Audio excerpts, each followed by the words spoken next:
2008, with her song Master Teacher, Erykah Badu states, "Even though you go through struggle and strife to keep a healthy life, I stay woke." Now, my grandmother taught me that we should give people their flowers while they are alive. So I'm crediting Erykah Badu with introducing staying woke to the mainstream. But what does that even mean? Woke is a term originating in the African American community that refers to one's awareness of social issues. It's a call to remember that even if life looks good, there is still a lot of pain and injustice in this world if we are willing to peek underneath the veil. Since 2008, woke has taken on many forms. It's been used as a battle cry against apathy in the Black Lives Matter movement. It's a way of giving credit to the cisgender, heterosexual white guy who really gets it. In 2018, Childish Gambino won a Grammy for reminding us to stay woke, they be creeping. And lastly, it reminds you that that ex you've been ignoring is going to try to catch you off guard with that Merry Christmas text. Don't fall for it. They are still trash. Stay woke. Now, there are critics who say that staying woke is dead. It's become too commercialized. But I would like to contend that it is us humans who have wasted our woke and are now punishing the word for our transgressions.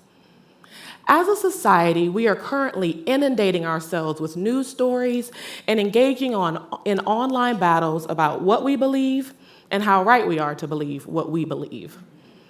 In 2014, researchers interviewed participants about the amount of social media platforms they engage in on a daily basis.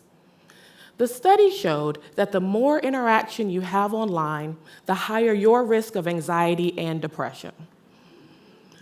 We are the most anxious, depressed, overworked, overfed, and overall burned out that we have ever been.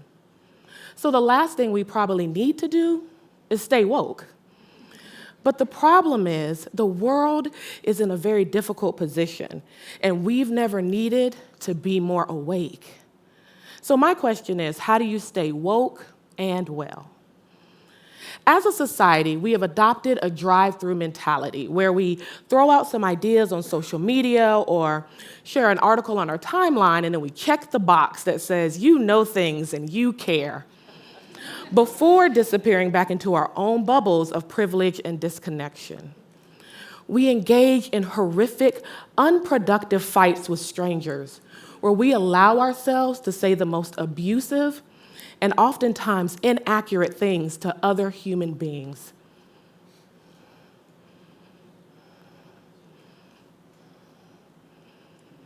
However, we bury our heads in the sand when we're challenged by the people in our own lives.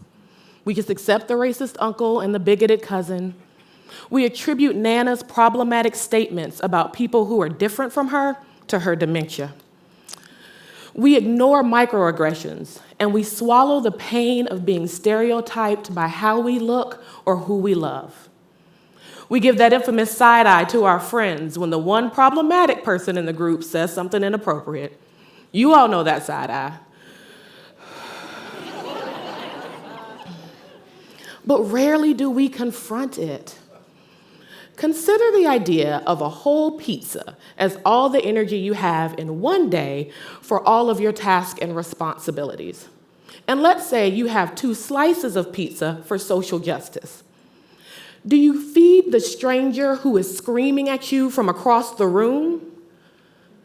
Or do you feed the people that you love? Because knowledge is food, and you cannot have correction without connection. So let's not try to feed people who cannot receive our knowledge and who probably aren't even hungry for it. Let's hope that those people have people who love them and who are willing to say the hard thing. Because yes, conversations with people we know and love are harder, but they're also more rewarding and statistically more likely to change a behavior or thought. For example, my dad. My dad is my hero, and he's the first man I ever loved. He's a tough guy, a Vietnam vet, a black man raised in the Jim Crow South who endured segregation and racism in a way I can't even comprehend. He had to be strong, and he's worked incredibly hard to provide me with amazing opportunities. But there's a problem. My dad views masculinity through a very narrow lens. Now, growing up, I wasn't as impacted by it because I'm a girl.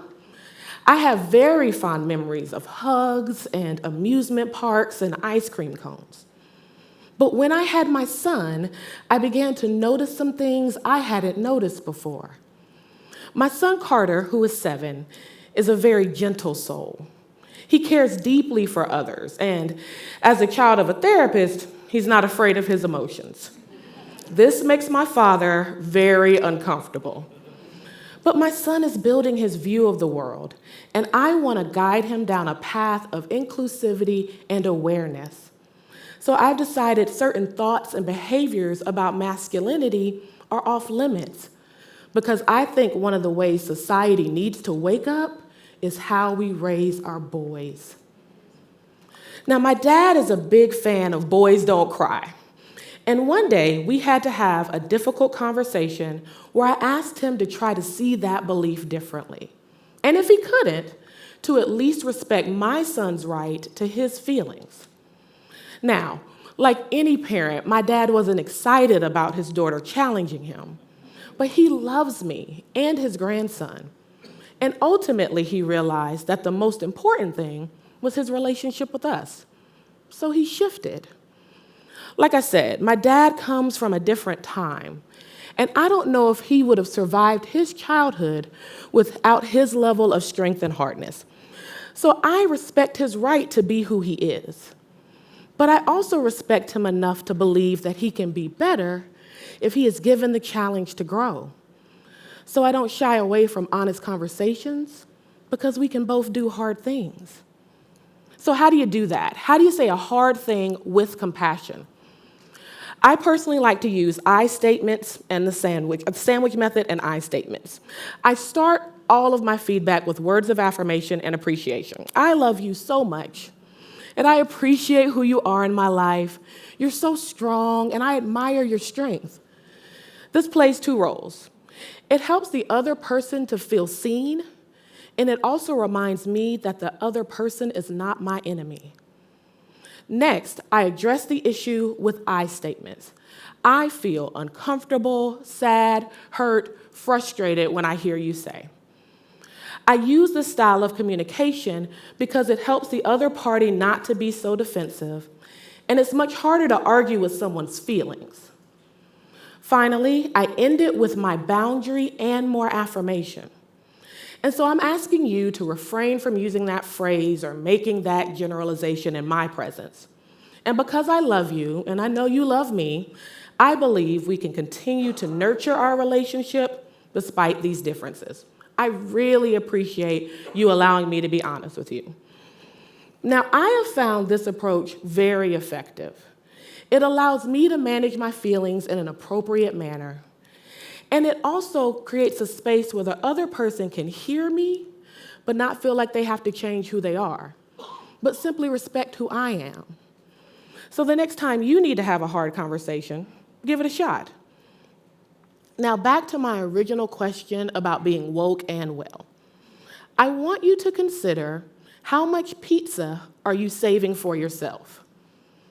Part of being woke is being informed, but I think a lot of times we don't know how to draw the line. I'm here to reassure you, social injustice does not take a break because you do. You don't have to read every heartbreaking and angry article to know that this world is in a precarious position, and we're either gonna come together to heal this planet, or we're gonna burn it down with our divisiveness. In all honesty, we should probably do less reading of articles and more volunteering. We should spend less time sharing posts on Facebook and spend more time sharing our food with the homeless. We should quit clicking those quizzes about which type of cheese best matches your personality.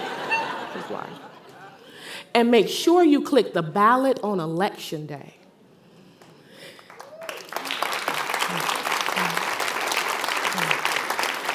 Instead of screaming about global warming on your IG stories, go outside, get some vitamin D, and pick up some trash. Because what we need now is action. And not just action for others, but for ourselves. Because I think the real question is, can you be woke if you're not well? I want you to consider this. There's an old rickety swing bridge connecting two mountains. Someone you love is on the other side and they're trying to get to you, but they need your help to guide them across. All of a sudden, you're surrounded by a dense fog. You can't see an inch in front of you. Now, you're still trying to encourage them, but you don't know where they are or what they need. Also, now you're at risk of falling off the cliff. This is what happens when we're not well.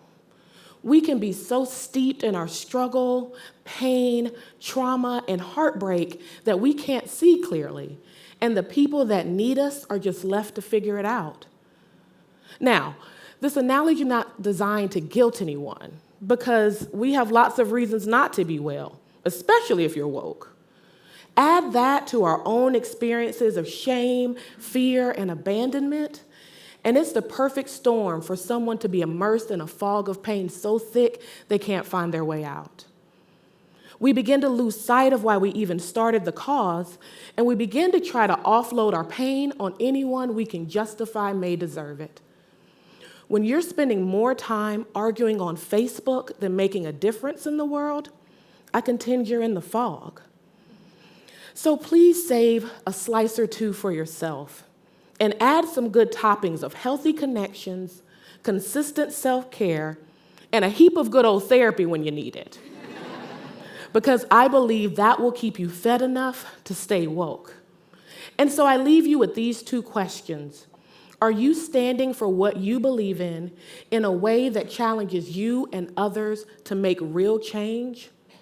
And are you leaving enough for yourself to sustain the fight for the long haul? Stay woke, y'all. Thank you.